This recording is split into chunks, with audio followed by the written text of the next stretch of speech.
it's Randy. So in today's video, I'm going to talk about nutrition and different things that I have cut out of my diet in terms of my rheumatoid arthritis and things that I try to incorporate into my diet that'll help with inflammation. So just as a disclaimer, I'm not a registered dietitian, and just everything that I talk about in this video is just personal and all the encounters that I have had with different foods that I've put into my body. The first thing that I want to touch on is actually eating right for your blood type.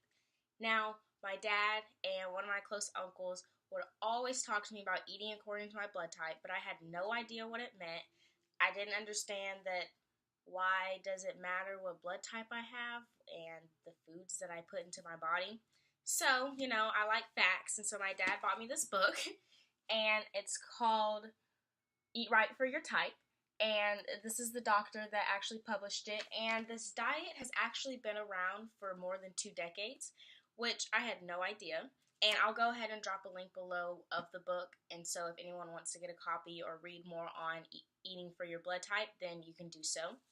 But basically, any food that we put into our bodies, if I have a type A blood and someone else has type B blood and we both eat something, my body's going to process and absorb it different than his body would, just because we have different blood types. Now, I am not saying that I am perfect at eating right to my blood type, because there are some things that my blood type's not supposed to have that I just absolutely love. However, I do know that when I go a day and I actually eat according to my blood type, then I feel much better than I do when I go through a day and I don't eat according to my blood type. Eating right to my blood type is just that was just the baseline of what I wanted to do when looking at what I should be eating, what I shouldn't be eating. But in terms of my RA, I had to take a different approach, because since RA is driven by inflammation, I needed to cut out things that would drive inflammation and also put in things that would lower my inflammation. So one thing that I did try to cut out in my diet is anything that is high in sodium. So I limit myself to the processed foods that I put into my body, and I also limit myself to pork. And those both were really hard to limit myself to, because I love fast food, and I also do love sausage, I love ham, and so I do know that when I consume something that's high in sodium, then my joints will flare up, and I'm dealing with that for about 24 hours. And things that I've incorporated into my diet would be fatty fish and dark leafy greens, because those are actually really good.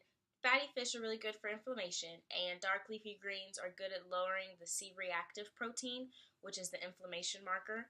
And dark leafy greens, luckily, I really love spinach, I love broccoli, and I love collard greens, so those things were easy to incorporate into my diet. Now, fatty fish was a little bit harder, just because I would have to have fish. They say you should have fish about 3 times a week, and being away from home and being a college student, it's kind of hard to always be cooking, making sure you have fish on file. So that's why in my other video about the supplements, I've implemented cod liver oil, and taking that every day is how I get my fatty fish. And so I just have a great balance. Now, those are the 3 things that I've personally done in terms of my diet and rheumatoid arthritis. Now, I know that a lot of people talk about going gluten-free. I've never tried it. I only did not eat gluten for 1 day, and it made my stomach upset, so I don't know if it was in correlation to the gluten, but I know that it is beneficial. I just haven't gotten to that point yet. I've also heard many people going vegan and eating plant-based diets. I have not given that a try, because I do love meat, and my blood type is allowed to consume meat. And I know there's many other diets that people have thrown into the air and tried around, but since this diet has been around for over 2 decades, and 7 million copies of this book has been sold, and this doctor is really accredited, then I'm just going to stick with it because it's working for me. Now, I know that everybody has to do what works for them, and so I do hope that you find what works for you.